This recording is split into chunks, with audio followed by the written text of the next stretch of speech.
Chapter 49. The Serpent's Coil. The road to the Starshrine wound through Vialoria's fractured wilds like a scar, dusty paths flanked by crimson-veined hills and distant spires of blackened stone.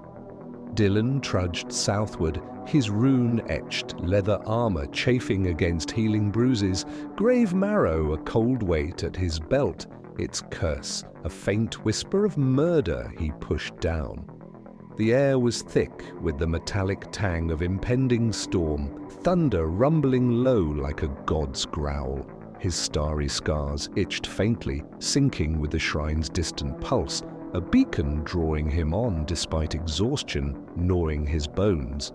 Kaijel's voice slithered in his mind, a constant companion, but Dylan ignored it, focusing on the horizon.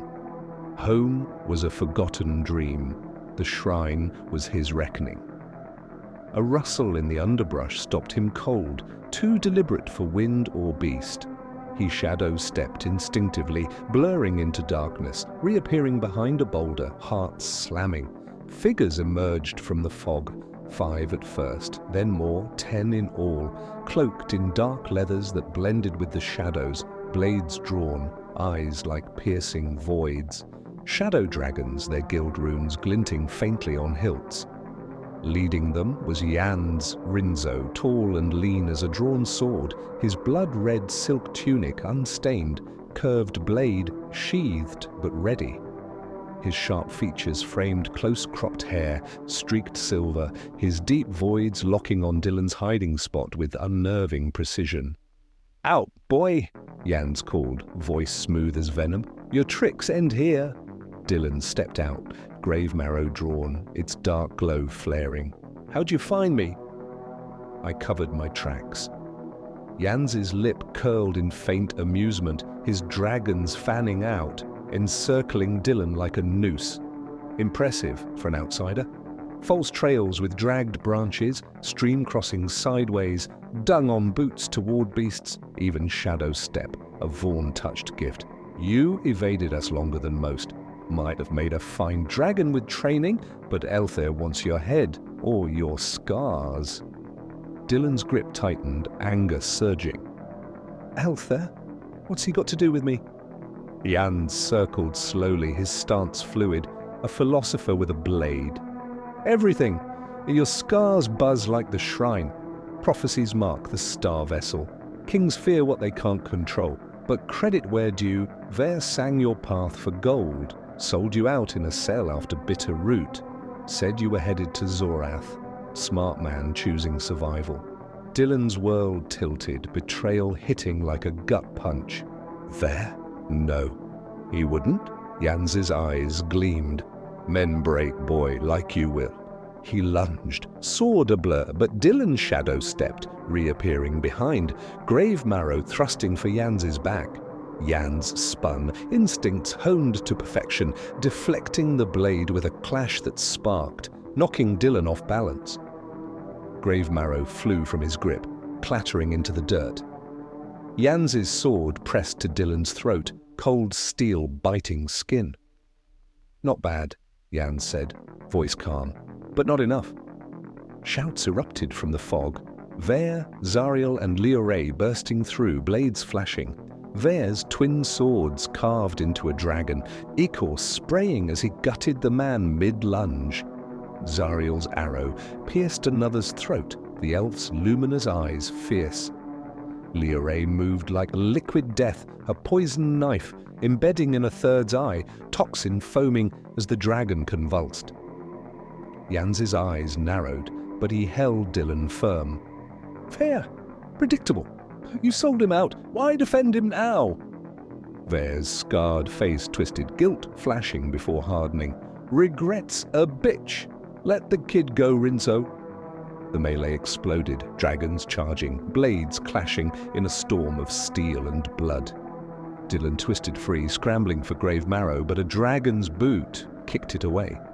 Zariel dodged a slash, his arrow knocking, but a dragon's dagger grazed his arm. Leoray spun, her elbow cracking a jaw, but numbers pressed them. Dylan dove for the blade, fingers brushing its hilt as chaos swirled. Zariel, desperate, grabbed Gravemarrow instead, lunging at Yans's back. The sword pierced through, thick red blood bubbling. Yans gasped, eyes widening in shock, crumpling as Zariel twisted the blade. Kejul's laughter echoed in Dylan's mind, triumphant, then gone. A sudden silence, the demon's presence vanishing like a cut string. Black mist erupted from Gravemarrow, coiling into Zariel's mouth. The elf's eyes blackened, horns protruding from his forehead with a wet crack, his body convulsing as Kejul claimed him fully. Kejul straightened, snake eyes gleaming, horns curling like rams. "Thank you, Dylan," he rasped through Zariel's voice, distorted and venomous. "Physically trapped in that castle for eons, bound by ancient wards. Your journey, your choices freed me at last. I was hoping that you would be the one to murder someone with Gravemarrow." The remaining shadow dragons retreated, blades dropping in terror. But Kejul glanced, their necks snapping with a collective crunch, bodies crumpling like discarded puppets. Ver and Leoray charged, Ver's swords flashing, Leoray's knife poisoned and ready. Kejul raised a hand, a look stopping them mid-stride. Stasis locking their bodies, faces frozen in fury. Kejul strolled casually, his new form. Zariel's lithe build twisted with demonic horns and void eyes, radiating power. "Admirable," he said to Ver, voice a mocking echo of Zariel's. "You sharpened the boy, betrayed him, yet continue to fight for him. And you, Dagger Girl, Erin's shadow, sharp as ambition." He paused, eyes on Dylan. "Thank you for protecting him. For that, you live. The boy needs saving for Vaughn." Ver's eyes burned, unable to speak, but Kejul released them partially, enough for words. "Fuck you, demon!" Ver spat. "Release the elf!" Kejul laughed, low and chilling. "Zariel's gone, Nightvale, but join us, the Starshrine awaits. Accompany Dylan, but try nothing. I'd hate to upset him by slaughtering his friends." Leoray's violet eyes narrowed, calculating, but she nodded reluctantly, sheathing her knife. "For now." Ver growled, but glanced at Dylan, guilt raw. "Kid, I'm sorry." Dylan dusted himself off, retrieving Gravemarrow, shock warring with anger. "Later," he said, voice steady. "Shrine first." They headed south, Kejul leading in Zariel's possessed form, the group tense, the Starshrine's pulse a drum in Dylan's scars, Erindor's web closing for the final weave.